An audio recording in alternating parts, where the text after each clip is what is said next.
প্রথম ঘটনা হচ্ছে যে এটা আমার নিজের সাথে ঘটা। ছোটবেলায় আমি যখন ছোট ছিলাম, তো হচ্ছে যে আমার বয়স তখন 6 বছর বয়স হবে, আমি ক্লাস 1-এ পড়ি।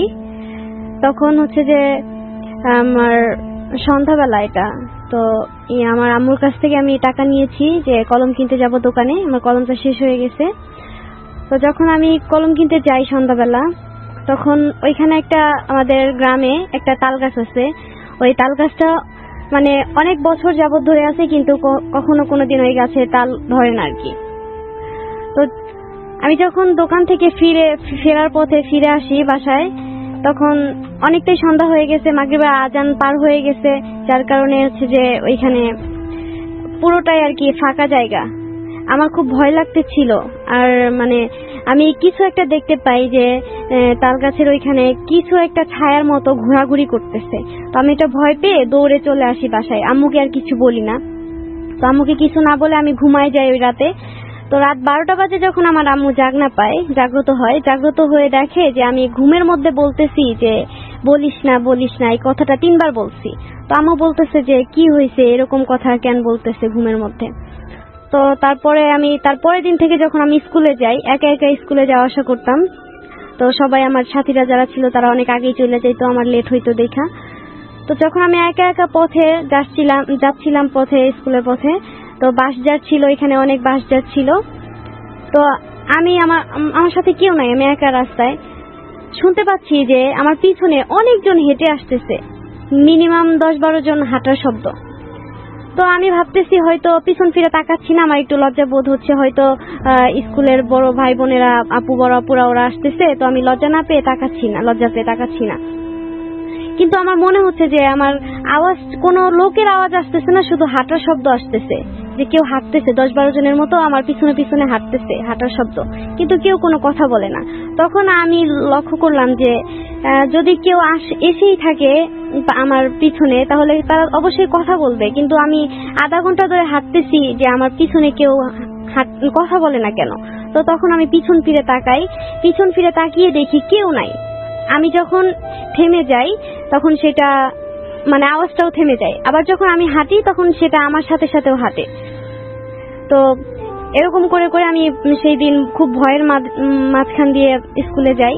তো স্কুলে ফেরার পথে অনেক জোরে বৃষ্টি নামে এবং আমার সাথীরা সবাই দৌড়ে চলে যায় আর কি আমাকে রেখে।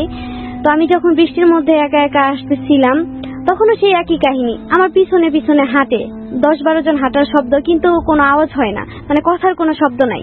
আমি যদি থামি তাহলে সেও থেমে যায়, আবার আমি যখন হাঁটি সেও আমার পিছনে পিছনে হাঁটে, এইভাবে। তো এরকম কিছুদিন যাওয়ার পর তখন আমি অনেক অসুস্থ হয়ে যাই, ভয়ে অনেক অসুস্থ হয়ে যাই, জ্বর চলে আসার পরে আমার আম্মু একদিন আর কি রাস্তা দিয়ে যাচ্ছিল, দেখে যে আমাদের ওই গ্রামে একটা আন্টির আবার জিনে ধরছে।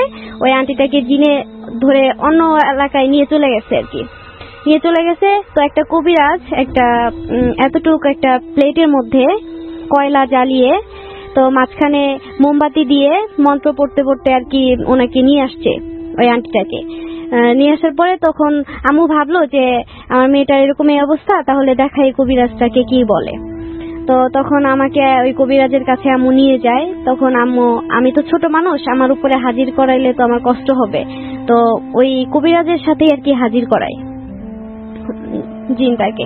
তো হাজির করাইলে তখন তাকে বলে যে কি ব্যাপার, কি হয়েছে। তখন ওই জিনটা বলে যে ও সন্ধ্যাবেলায় কোথাও যাচ্ছিল, তখন আর কি ও আমারে দেখে ভয় পাইয়া দৌড় দিছিল, যার কারণে আমি এরকমটা করছি।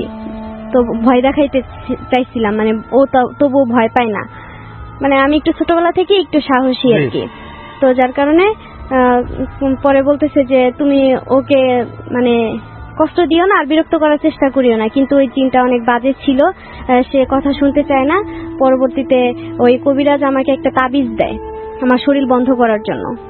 তো কবিরাজটা যখন আমাকে তাবিজ দেওয়ার পরে কিছুদিন অফ থাকার পরে হঠাৎ করে একদিন আমি ঘুমাইছি রাতে, ওইখান থেকে আমার নানু বাড়ি ঘুরতে আসার পর হঠাৎ করে একদিন রাতে আমি ঘুমাইছি, ঘুমের মধ্যে আমার মনে হচ্ছে তাবিজটা ছিল আমার গলায় সুতা দিয়ে বাঁধা। ঘুমের মধ্যে আমি বুঝতেছি যে আমার গলায় কেউ হাত দিচ্ছে তাবিজ খোলার জন্য, কিছু একটা অনুভব করতেছি আমার গলায়, শিহরণ অনুভব করতেছি যে সুরসুরি লাগতেছে।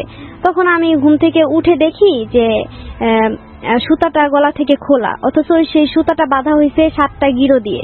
এই 7টা গিরো কিভাবে খুললো সে? আমি মানে ঘুম থেকে উঠা তাড়াতাড়ি করে আরো 4টা গিরো দিছি, দিয়ে আবার ঘুমাইছি। আবার 5-6 মিনিট যাওয়ার পরে আবার দেখতেছি আমি সুরসুরি অনুভব করতেছি, আমার গলায় যেন কি হাত দিচ্ছে, দিয়ে খোলার চেষ্টা করতেছে। তো আবার ঘুম থেকে উঠে দেখি আবারও সেই সুতাটা খোলা। তো তারপরে আমি আবার 3-4টা গিরো দিয়ে ঘুমাই যাই। তারপরে আমার কোনো খেয়াল নাই, ঘুম থেকে উঠে সকালবেলা উঠে দেখি আমার গলায় সুতাও নাই, তাবিজও নাই। পরে তো আমি কান্নাকাটি শুরু করে দিছি যে আমার তাবিজ কোথায় বা কোথায়। পরবর্তীতে আর কি যখন আমি বাসায় চলে আসি, নানু বাড়ি থেকে বাড়িতে চলে আসি, বাড়িতে চলে আসার পরেও অনেকভাবে সে আমাকে ডিস্টার্ব করে, জ্বালাতন করে, ভয় দেখানোর চেষ্টা করে, কিন্তু আমি তো ওরকম ভাবে ভয় পাই না দেখা পরবর্তীতে এটা ধীরে ধীরে আপনা আপনি আর কি ছেড়ে চলে গেছে।